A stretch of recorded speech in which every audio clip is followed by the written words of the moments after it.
tu único Isaac, a quien amas, y vete a tierra de Moría, y ofrécelo ahí en holocausto, sobre uno de los montes que yo te diré. Entonces Dios se le acerca a Abraham, le pide a su hijo, a su único hijo. Y es interesante cómo en las Escrituras hay palabras específicas e intencionales cuando leemos estas historias. Porque ¿quién es el autor de las Escrituras? Fue inspirada por el Espíritu Santo de Dios. Usó a diferentes hombres para escribir las Escrituras, pero en verdad el autor fue el Espíritu Santo que los inspiró. Y vemos estas palabras o frases específicas, porque a lo largo esta historia de Abraham e Isaac apuntaba a algo mayor. Y lo vamos a leer, o más bien lo encontramos en la vida de Jesús. Que Jesús era el único Hijo de Dios. Y Jesús iba a ser entregado y sacrificado, el único Hijo de Dios, como holocausto. Y aquí vemos a Isaac, que fue sombra de Cristo, el único hijo de un padre que lo ama mucho. Y vemos cómo Jesús se le refiere que era amado por el Padre. Entonces aquí el único hijo, Isaac, a quien Abraham amaba, Dios se lo pide. Y vemos este tema a través de las Escrituras, cómo Dios pide el primogénito, los hijos, porque a lo largo apuntaban al único Hijo de Dios, Cristo. Entonces Dios le dice, vete a la tierra de Moría y ofrécelo ahí en holocausto. Entonces el único hijo de Abraham, al quien él amaba, iba a ser sacrificado como holocausto. Y interesante, en uno de los montes que yo te diré. Y aquí el autor de Génesis, Moisés, empieza a ilustrar ese acontecimiento de sacrificar el único hijo en un monte, que en verdad apuntaba a quién, a Cristo, que iba a ser crucificado en un monte. Y más bien, vamos a leer Génesis capítulo 22. Entonces prepárense porque yo voy a leer un poquito. Porque este capítulo 22 es bien hermoso para mí. No todo el capítulo, pero hasta creo algunos versículos, ¿ok? Entonces, Génesis capítulo 22. Aconteció después de estas cosas que probó Dios a Abraham y le dijo a Abraham. Y él respondió, heme aquí. Y dijo, toma ahora tu hijo, tu único Isaac, a quien amas, y vete a tierra de Moría, y ofrécelo ahí en holocausto sobre uno de los montes que yo te diré. Y Abraham se levantó muy de mañana, y enalbardó su asno, y tomó consigo 2 siervos suyos, y a Isaac su hijo, y cortó leña para el holocausto. Disculpen. Y se levantó y fue al lugar que Dios le dijo. Al tercer día alzó Abraham sus ojos y vio el lugar de lejos. Entonces dijo Abraham a sus siervos, esperad aquí con el asno, y yo el muchacho iremos hasta ahí y adoraremos y volveremos a vosotros. Y es interesante cómo cuando Dios le pide a su único hijo para sacrificarlo como holocausto, miren las palabras de Abraham. Esperar aquí con el asno, y yo y el muchacho iremos hasta ahí, adoraremos y volveremos a vosotros. Desde aquí se empieza a demostrar la fe de Abraham. Ahora, yo no me puedo imaginar qué sentimiento Abraham hubiera experimentado en ese momento cuando escucha las palabras de Dios que le diera a su único hijo.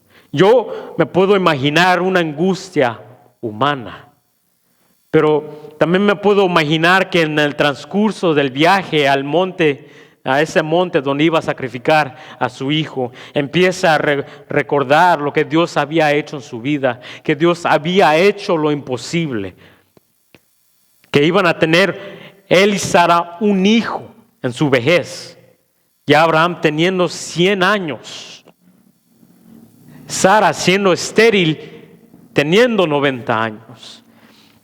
Pero Dios dándole una promesa desde el principio. ¿Y quién es Dios para mentir? Entonces, quizás humanamente podemos sentirnos afligidos a veces cuando Dios nos llama a cierto lugar donde quizás Dios me ha abandonado, o quizás Dios está molesto, o quizás he hecho algo malo. Quizás en la psicología de Abraham, él estaba batallando con una culpa con su hijo Ismael, de las consecuencias de sus acciones, de no confiar en Dios completamente, de depender de su propio esfuerzo. Solo podemos imaginar. Pero aquí vemos las palabras de Abraham invocando su fe en Dios, que iban a ir a ese monte, pero iban a volver a sus siervos. En el versículo 6, y tomó Abraham la leña del holocausto y la puso sobre Isaac, su hijo. Y otra vez esta es una ilustración de quién, de Jesús, cargando su cruz al monte. Y aquí Abraham puso la leña en los hombros de Isaac, subiendo ese monte, como cargando una cruz figurativamente. Leña, madera, hecho, ¿no? Y dice, lo puso sobre Isaac su hijo, y él tomó en su mano el fuego y el cuchillo, y fueron ambos juntos. Entonces habló Isaac a Abraham su padre y dijo, Padre mío, y él respondió, heme aquí mi hijo. Y él le dijo, he aquí el fuego y la leña, mas ¿dónde está el cordero para el holocausto? Y respondió Abraham, Dios se proveerá de cordero para el holocausto, hijo mío. E iban juntos. Y otra vez estas palabras saliendo de la boca de Abraham, quizás en el momento Abraham no entendía completamente lo que Dios estaba haciendo en ese momento, pero en sus palabras fluía esa fe que dice, Dios se proveerá de cordero para el holocausto. Hasta Abraham demostró esa fe que Dios iba a proveer ese cordero. Y cuando llegaron al lugar de Dios le había dicho, edificó ahí Abraham un altar y compuso la leña y ató a Isaac su hijo y lo puso en el altar sobre la leña. Entonces ya estaba preparando el holocausto, su único hijo, una vida inocente. Y extendió Abraham su mano y tomó el cuchillo para degollar a su hijo. Es un poco duro, pero entonces el ángel de Jehová le dio voces desde el cielo y dijo, Abraham, Abraham. Y él respondió, heme aquí. Y dijo, no extiendas tu mano sobre el muchacho ni le hagas nada, porque ya conozco que temes a Dios, por cuanto no me rehusaste tu hijo, tu único. Entonces, ahorita vamos a terminar esto rápido. Entonces, ya el ángel para a Abraham de hacer ese holocausto. Entonces, versículo 13, entonces alzó Abraham sus ojos y miró, y he aquí a sus espaldas un carnero trabado en un zarzal por sus cuernos. Y fue Abraham y tomó el carnero y lo ofreció en holocausto en lugar de su hijo. Y esto otra vez apunta a Cristo, al cordero, que nosotros merecíamos estar ahí en esa cruz. Nosotros merecíamos muerte, merecíamos la ira de Dios. Pero vemos cómo Dios provee el cordero para el holocausto, para el sacrificio, para sustituirnos, para que nosotros no tengamos que enfrentar la ira de Dios, sino fue Cristo llamado tomar nuestro lugar. Entonces Dios provee el cordero en ese instante, pero apuntaba al verdadero cordero. Entonces toda esta historia en verdad era una ilustración hermosa de lo que iba a acontecer miles de años después.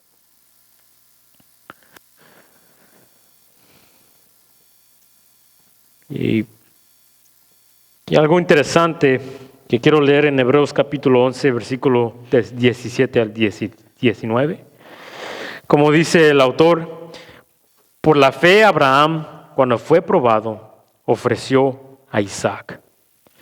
Y el que había recibido las promesas ofrecía su unigénito, habiéndosele dicho, en Isaac te será llamada descendencia. Entonces Abraham confía en Dios y le entrega todo lo que Dios le había prometido. Pensando, en versículo 19, que Dios es poderoso para levantar aún de entre los muertos, de donde en sentido figurado también le volvió a recibir. Entonces, en otras palabras, al Abraham alzar el cuchillo para sacrificar a su hijo, figurativamente, ya lo vio como muerto. Sabiendo, aquí dice, considerando, pensando que Dios es poderoso para levantar aún entre los muertos. Entonces llegó a ser tanta la fe de Abraham que consideró que Dios era capaz de resucitar a su hijo unigénito según la promesa que iba a ser su descendencia, que Dios era capaz de resucitarlo. Y aquí dice el autor, en sentido figurado también le volvió a recibir. En otras palabras, aunque literalmente Abraham no sacrificó a su hijo, al ángel pararlo, entre comillas, Isaac fue resucitado, figurativamente. Porque a lo largo aquí apuntaba a Cristo Jesús, que en verdad Él fue el sacrificio, el holocausto, que en verdad murió, pero también fue resucitado de entre los muertos. Y quizás en ese entonces Abraham no entendía lo que Dios quería demostrar en ese entonces. Porque decimos que era para probar su fe, y sí, fue para probar su fe. Pero fue para que Abraham ascendiera a otro nivel, fuera un superhéroe, demostrando su fe. Yo no creo eso, sino que fue para examinarse a sí mismo, pero también para demostrar esa figura o la realidad de que iba a acontecer en Cristo Jesús. Y más bien fue tanta la fe de Abraham que en Mateo capítulo 8 vemos cómo Jesús se refiere a Abraham. Entonces, Mateo capítulo 8, versículo 53. Y Jesús le está hablando a los líderes religiosos, al pueblo judío. ¿Eres tú acaso? Y le están reclamando a Jesús. ¿Eres tú acaso mayor que nuestro padre Abraham, el cual murió? Y los profetas murieron. ¿Quién te haces a ti mismo? Y respondiendo Jesús, si yo me glorifico a mí mismo, mi gloria nada es. Mi Padre es el que me glorifica y el que vosotros decís que es vuestro Dios. Pero vosotros no le conocéis. Mas yo le conozco, y si dijere que no le conozco, sería mentiroso como vosotros. Pero le conozco y guardo su palabra. Abraham, vuestro padre, se gozó de que había de ver mi día, y lo vio y se gozó. Entonces le dijeron los judíos, ¿aún no tienes 50 años y has visto a Abraham? Jesús les dijo, de cierto os digo, antes que Abraham fuese, yo soy. Tomaron entonces piedras para arrojárselas, pero Jesús se escondió y salió del templo y atravesando por en medio de ellos se fue. Entonces Jesús dice que Abraham se gozó al ver el día del Mesías, de Jesús. Como dije, quizás en ese entonces Abraham no entendía en totalidad lo que estaba aconteciendo, pero tanta fue su fe que sí pudo ver el día de Jesús. Y vimos que antes de subir al monte, él ya estaba demostrando su fe, reconociendo que iban a regresar a sus siervos, declarando que Dios iba a proveer el holocausto. Pero al principio vimos cómo Dios promete a Abraham una descendencia que iba a ser numerosa como las estrellas, como la arena del mar. Y vimos cómo Abraham confió en Dios hasta, entre comillas, figurativamente hablando, hasta la muerte, sabiendo que Dios podía y era capaz de resucitar a su hijo, si es que en verdad lo tenía que sacrificar. Tanto fue su fe que en las epístolas o en Romanos se le dice o más bien en Génesis aún lo mismo lo dice, que Abraham le creyó a Dios y le fue contado como justicia. Fue Jesús, entre comillas, justificado a través de la fe. Y eso es la clave. Es por fe que nosotros somos salvos, teniendo fe en Cristo Jesús. No son por nuestras obras, sino fue en las obras de Jesús que nosotros somos salvos. Y es a través de esta fe que también nosotros somos contados justos. Es por fe que somos justificados. Y vamos a leer en Gálatas capítulo 3, versículo 15 al 16, porque es interesante que cuando Dios promete a Abraham una descendencia que será como la arena de la mar y como las estrellas, uno comienza a pensar de que ¿quién es esta gran nación que Dios le prometió? En Gálatas capítulo 3, versículo 15 al 16, y no voy a entrar en detalle en Gálatas porque Gálatas es una de mis epístolas favoritas, porque sí, en verdad explora en esta historia de Agar y Sara. Pero en versículo 15 dice: hermanos, hablo en términos humanos. Este es el apóstol Pablo hablando a la iglesia. Un pacto, aunque sea de nombre, una vez ratificado, nadie lo invalida ni le añade. Ahora bien, a Abraham fueron hechas las promesas. A Abraham se le fueron hechas las promesas. Y a su simiente. No dice y a las simientes como si hablase de muchos, sino como de uno. Y a tu simiente, la cual es Cristo. Y ¿dónde está? En Génesis 22, 18. Mira cómo Dios le dice a Abraham: en tu simiente serán benditas todas las naciones de la tierra, por cuanto obedeciste mi voz. Entonces Dios le dice en verdad quién es la descendencia de Abraham, quién es la simiente verdadera de Abraham.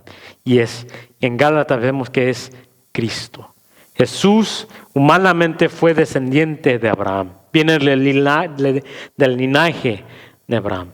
Y en la promesa de Dios hacia Abraham, antes de que fuese hecho un pacto, el antiguo pacto hecho con Israel, Dios le había dado una promesa antemano. Luego se introdujo la ley, en Gálatas se explora y dice por qué, pero vino después de la promesa. Se hizo la promesa primero, que iba a venir un Mesías, que iba a venir la simiente de Abraham, que en esta simiente iban a ser benditas todas las naciones de la tierra. Y en Gálatas dice que esa simiente es Cristo. Y nosotros, creyendo en Cristo Jesús, somos bendecidos. Nosotros somos todas las naciones: mexicano, judío, griego, salvadoreño, chino, japonés. Todas las naciones serán benditas a través de esa simiente. Y dice: ¿y cómo sé que nosotros podemos ser de esa gran nación que Dios le prometió a Abraham? Pues en Romanos capítulo 9, versículos 6 al 8, mire cómo dice el apóstol Pablo: no que la palabra de Dios haya fallado, porque no todos los que descienden de Israel son israelitas, en otras palabras, los que son descendientes por carne de Abraham, ni por ser descendientes de Abraham son todos hijos, sino en Isaac te será llamada descendencia. Esto es, no los que son hijos según la carne son los hijos de Dios, sino que los que son hijos según la promesa son contados como descendientes. Entonces, y vimos como en Gálatas, no, aquí no lo escribí, pero en Gálatas sí dice que nosotros somos hijos de la promesa. Usa la historia de Abraham y de Isaac, de Sara y de Agar. Lo usa como una alegoría que era Sara y Agar. Y en Gálatas dice que el apóstol Pablo dice que estas dos mujeres son dos pactos. Una es del antiguo pacto, la otra es del nuevo pacto. Agar es la de la Jerusalén actual, de ahorita, en el tiempo de Pablo. Y Sara es el monte, no dice Sión, pero podemos poder decir que se refiere al monte Sión, la Jerusalén de arriba. Entonces hay dos Jerusalén, una terrenal y otra espiritual. Agar y Sara, una esclava, una libre. Y estas dos mujeres tienen dos hijos, un hijo de esclavitud, Ismael, y hijo de promesa, Isaac. Entonces Dios prometió a Isaac antes de Ismael, pero se introdujo un hijo de esclavitud por mientras. Y esto se refiere al antiguo pacto, que Dios dio una promesa antes que hiciera pacto con Israel en el monte Sinaí. Y vino ahí como un pacto por mientras llegara el Mesías. Y esto lo expande Gálatas. Esto, si quieren en verdad leer esto, en detalle está en Gálatas. Pero vemos que Dios hace esa promesa primero con Abraham, refiriéndose a Isaac. Y dice que nosotros por fe somos hijos de la promesa. Que si usted está en un nuevo pacto, en el nuevo pacto con Dios, usted es hijo de promesa. Pero si está en el antiguo pacto de obras, tratar de justificarse uno por obras, entonces uno es hijo de esclavitud. Pero estoy concluyendo. Como dije que al principio que este mensaje se titulaba Una gran nación. Empezamos con las promesas de Abraham, las promesas de Dios hacia Abraham, que lo llamó de su parentela, lo sacó de ahí, y iba a usar a Abraham y su linaje para traer el Mesías. La simiente de Abraham es Cristo, y se cumple las promesas de Dios. Y Dios le creó a Dios y le fue contado como justicia. Y dice Jesús que Abraham se gozó en los tiempos de Jesús, de ver lo que iba a acontecer. Se regocijó y le creyó hasta, entre comillas, figurativamente, a Dios hasta la muerte.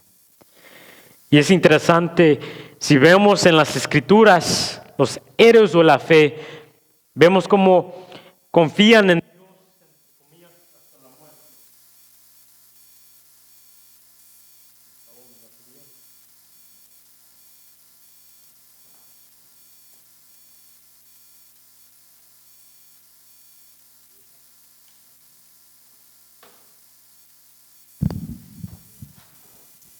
Gracias, pastor.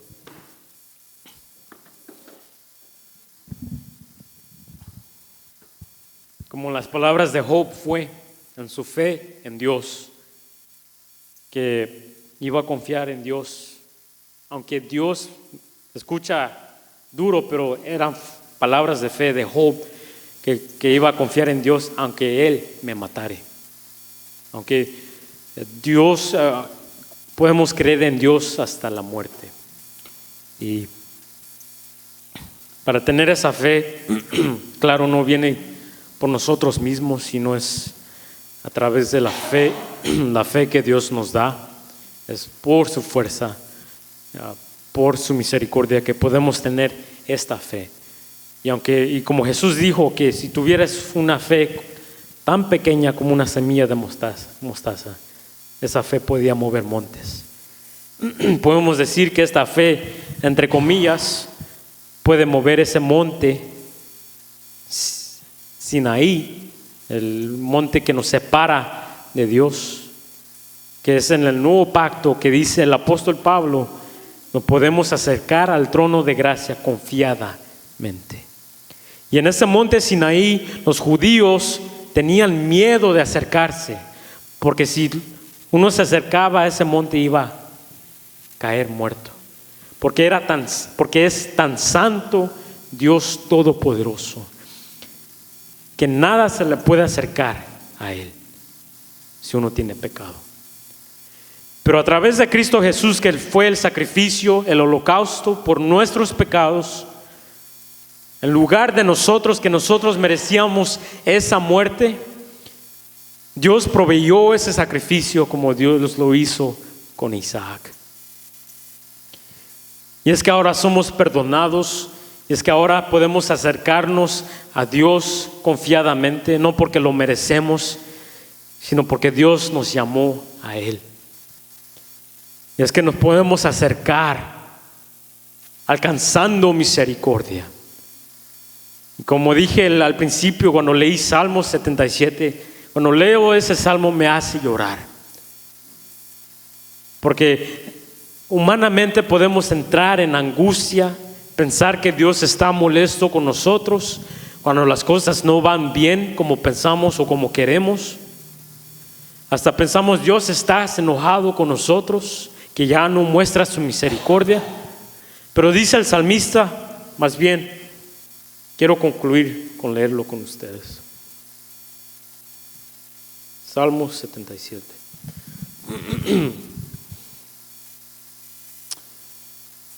Con mi voz clamé a Dios, y a Dios clamé, y Él me escuchará. Al Señor busqué en el día de mi angustia, alzaba a Él mis manos de noche sin descanso. Mi alma rehusaba consuelo. No sé usted, pero yo muchas veces me he sentido así. Me acordaba de Dios y me conmovía. Me quejaba y desmayaba mi espíritu. No me dejabas pegar los ojos. Estaba yo quebrantado y no hablaba. No sé si usted ha sentido esto, pero pueden haber noches donde no podemos dormir por la angustia. Y a veces tanto el dolor que no nos salen palabras. Consideraba los días desde el principio, los años de los siglos. Me acordaba de mis cánticos de noche, meditaba en mi corazón, y mi espíritu inquiría,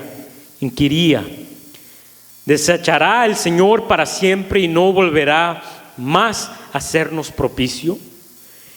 ¿Ha cesado para siempre su misericordia? ¿Se ha acabado perpetuamente su promesa? ¿Ha olvidado Dios el tener misericordia? ¿Ha encerrado con ira sus piedades? Dije, enfermedad mía es esta.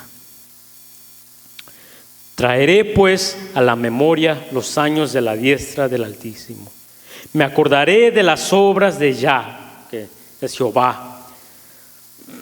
Sí, haré yo memoria de tus maravillas antiguas. Meditaré en todas tus obras y hablaré de tus hechos. Oh Dios, santo es tu camino.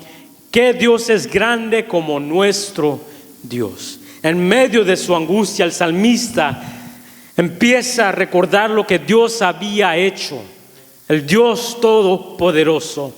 Aunque todo esté oscuro en frente de nosotros, podemos confiar en lo que Dios ha hecho desde el principio de la humanidad, desde el principio de la creación.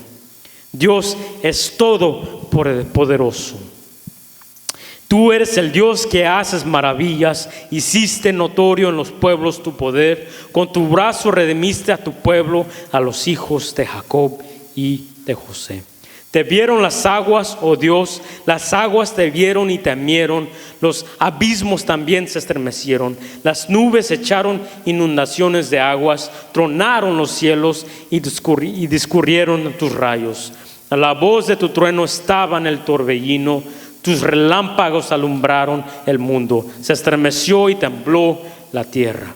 En el mar fue tu camino y tus sendas en las muchas aguas, y tus pisadas no fueron conocidas. Condujiste a tu pueblo como ovejas por mano de Moisés y de Aarón. Humanamente, cuando enfrentamos problemas en nuestros ojos humanos, físicos, podemos sentir o ver que las cosas estén yendo mal. Pero como dijo el salmista, tus caminos son santos, Dios.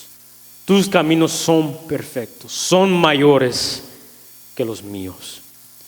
Y nuestra confianza puede estar en que Dios ya ha hecho la obra. Como dice en Hebreos capítulo 4, que Dios ya había completado el trabajo, la obra, desde el comienzo de la creación, y reposó en el séptimo día. Todo eso apuntaba en la obra que iba a hacer Dios a través de Cristo Jesús. Y esa es nuestra confianza, que Dios resucitó a Jesús de entre los muertos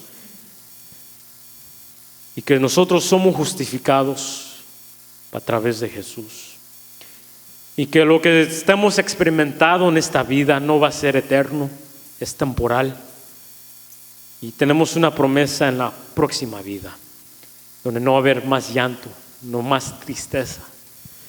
Pero mientras estemos en este mundo y si enfrentamos tribulaciones, dice el Pablo que nos gocemos en ello, no porque son divertidos, no, sino porque nos trae un peso de gloria más y nos prepara para algo mejor.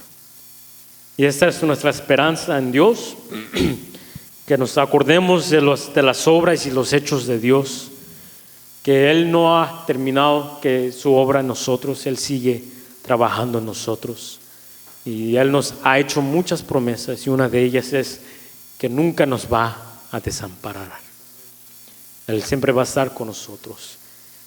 Y la vida de Abraham es una vida ejemplar de fe, como él le creó a Dios hasta, entre comillas, la muerte, hasta entregar todo lo que Dios le había prometido, confiando que aún Dios era capaz de resucitar a Isaac entre los muertos. Nuestro Dios puede hacer lo imposible. Lo que es imposible para el hombre es posible para Dios. Esta es nuestra confianza en Él. Entonces, quiero terminar, concluir con una oración. Y una vez más quiero agradecerle al pastor Gilberto por darme la oportunidad de confiar en Dios, que me pueda usar, y también darle gloria a Dios que me ha dado la oportunidad de compartir con ustedes y de deleitarnos en Él, en su palabra. Inclinen su rostro conmigo. Padre Santo que estás en los cielos, te damos muchas gracias por el día de hoy, por darnos esta oportunidad de convivir, de escuchar de tu palabra, de aprender de ella, de disfrutar, de ser nutridos por ella, y que puedas enseñarnos a través de tus palabras lo que tú has escrito, de tus pensamientos sobre nosotros, de tus planes, de tus promesas, de lo que has hecho tú desde el principio. Que nos recuerdes cada día quién eres tú, lo que has hecho, lo que estás haciendo y lo que vas a seguir haciendo en nuestras vidas. Te damos gracias porque entregaste a tu único Hijo, algo que no merecíamos, que tomó nuestro lugar en esa cruz. Y es que ahora nos podemos acercar confiadamente al trono de la gracia, alcanzando misericordia, tu gracia, Padre.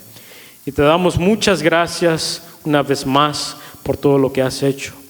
Te damos gracias por el día de hoy y que nos permitas disfrutar de ello. En el poderoso nombre de Jesús oramos. Amén.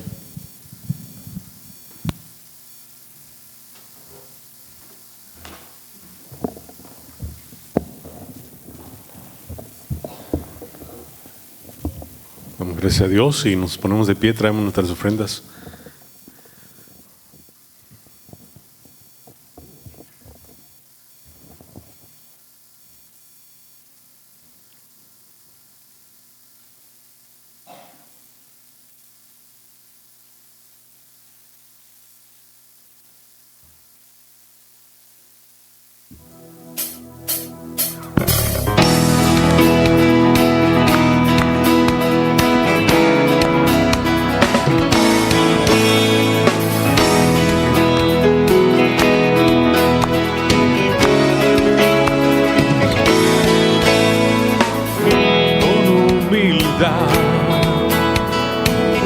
Y sencillez a ti, Señor, me acercaré. Es por tu amor que soy feliz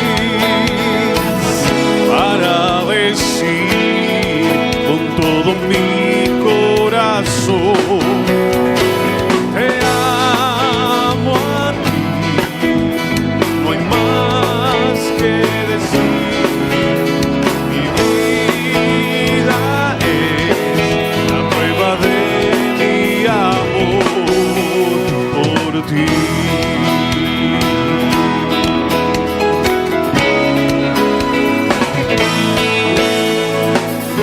Con humildad y sencillez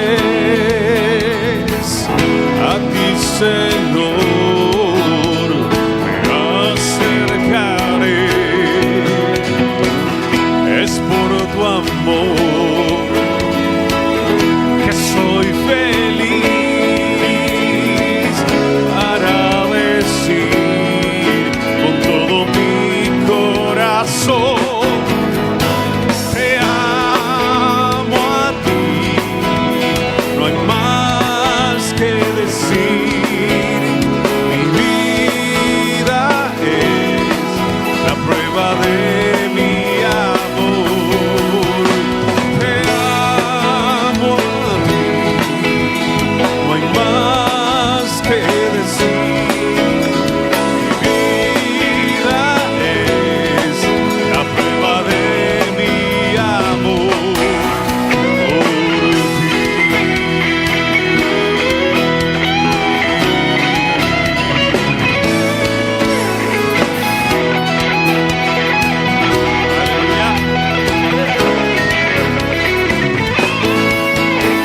Te amo a ti, no hay más que decir.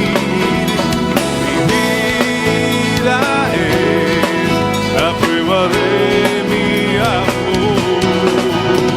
Te amo a ti, no hay más que decir. Mi vida es la prueba de mi amor por ti.